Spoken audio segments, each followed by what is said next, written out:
একজন মানুষের গুলিতে মৃত্যু আর তার জেরে জ্বলছে গোটা বাংলাদেশ। ঢাকা রাস্তা রাস্তায় আগুন, সঙ্গে ভারতের পতাকা পোড়ানো হচ্ছে। প্রতিবাদীরা স্লোগান দিচ্ছে এর জন্য ভারত দায়ী। কিন্তু প্রশ্ন হলো, গুলিতে মৃত্যু হওয়া শরীফ ওসমান হাদি কে ছিলেন, আর তার মৃত্যুর সঙ্গে ভারতের নামেই বা এলো কোথার থেকে? প্রিয় দর্শক, এটা শুধু খুনের বিষয় নয়, এটা হলো বহুদিনের জমানো ক্ষোভ, রাজনীতি আর ভূ রাজনীতির এক ভয়ঙ্কর মিশ্রণ।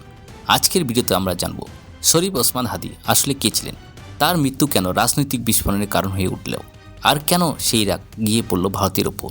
নমস্কার, আমি লেনিন রায়, আর আপনারা দেখছেন দ্য এক্সপ্লেনার পেজ। শরীফ ওসমান হাদি একজন তরুণ ছাত্র রাজনীতির সঙ্গে যুক্ত নেতা, যিনি পরিচিত ছিলেন ইসলামপন্থী কর্মী হিসাবে, বিশেষ করে সেই যুব আন্দোলনের নেতা যা গত বছর প্রাক্তন প্রধানমন্ত্রী শেখ হাসিনাকে ক্ষমতা থেকে সরিয়ে দিয়েছেন। লোকে তাকে দেখতেন আশার আলো হিসেবে, কারণ তিনি গণতন্ত্র এবং যুবদের অধিকারের জন্য লড়াই করতেন। এছাড়া তিনি ছিলেন স্পষ্টভাষী, সোশ্যাল মিডিয়ায় নিয়মিত সক্রিয় ছিলেন, আর ভারত বাংলাদেশ সম্পর্ক নিয়ে খোলাখুলি সমালোচনা করতেন। তার সমর্থকদের চোখে তিনি ছিলেন একজন প্রতিবাদীর আওয়াজ, আর সমালোচকদের কাছে তিনি ছিলেন উগ্র চিন্তা ছড়ানো একজন মানুষ।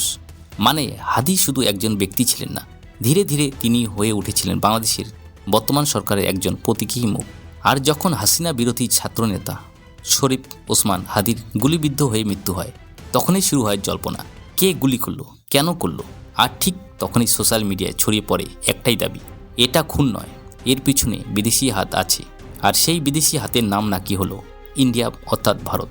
কোনো সরকারি প্রমাণ ছাড়াই রাস্তায় রাস্তায় তৈরি হয়ে যায় একটি বিশ্বাসযোগ্য কাল্পনিক কাহিনী। কারণ শেখ হাসিনা যাকে এই নেতার আন্দোলন ছড়িয়েছে, তিনি এখন ভারতে আশ্রয় নিয়েছেন। লোকেরা সন্দেহ করছে যে ভারত হাসিনার সমর্থকদের সাহায্য করছে, বা হয়তো এই খুনটা রাজনৈতিক ষড়যন্ত্র। ফলে প্রতিবাদীরা ভারতীয় দূতাবাসের সামনে স্লোগান দিচ্ছে, এমনকি ভারতীয় মিশন অ্যাটাক করছে। তাহলে প্রশ্ন আসে, হঠাৎ করে কেন ভারত বিরোধী ক্ষোভ এতটা বেড়ে উঠল? এখানেই ঢুকে পড়ে জিও পলিটিক্স।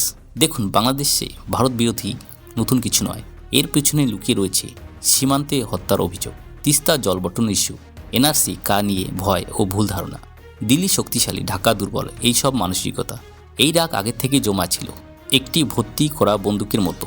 শরীফ ওসমান হাদির মৃত্যু শুধু টিগার টিপে দিল, আর সোশ্যাল মিডিয়া আগুনে ঘি ঢেলে দিল। এখন প্রশ্ন, এটা কি সাধারণ মানুষের হঠাৎ রাগ, নাকি পরিকল্পিত আন্দোলন? সত্যি বলতে দুটোই। রাস্তার প্রতিবাদী মানুষের রাগ ছিল বাস্তব, কিন্তু সেই রাগকে ভারত বিরোধীর দিকে ঘুরিয়ে দেওয়া হলো একটি রাজনৈতিক দাবির মাধ্যমে। একজন মৃত আন্দোলনকারী নেতা পরিণত হলেন ভারত বিরোধী রাজনৈতিক হাতিয়ারে। যাই হোক, ভারতের জন্য এই আন্দোলন কেন গুরুত্বপূর্ণ? আমি মনে করি ভারতের জন্য এটা একটা সতর্কবার্তা। কারণ বাংলাদেশ শুধু প্রতিবেশী দেশ নয়, উত্তর পূর্ব ভারতের কৌশলগত লাইফলাইন। আজ বাংলাদেশের প্রতিবাদীরা আগামীকাল হয়তো ভারতের ঢেউয়ের মতো আছড়ে পড়তে পারে। শেষ প্রশ্নটা খুব গুরুত্বপূর্ণ। শরীফ ওসমান হাদি কি শুধু একজন মানুষ ছিলেন, নাকি তিনি একটি বড় ভূ রাজনৈতিক সংঘাতের প্রতীক হয়ে উঠেছেন? আপনার কি মনে হয়, এটা কি সত্যিকারের জনরাগ, নাকি আবার ফিরছে ভারত বিরোধী রাজনীতি? কমেন্টে লিখুন। আর ভিডিওটি ভালো লাগলে চ্যানেলটিকে সাবস্ক্রাইব ও শেয়ার করুন।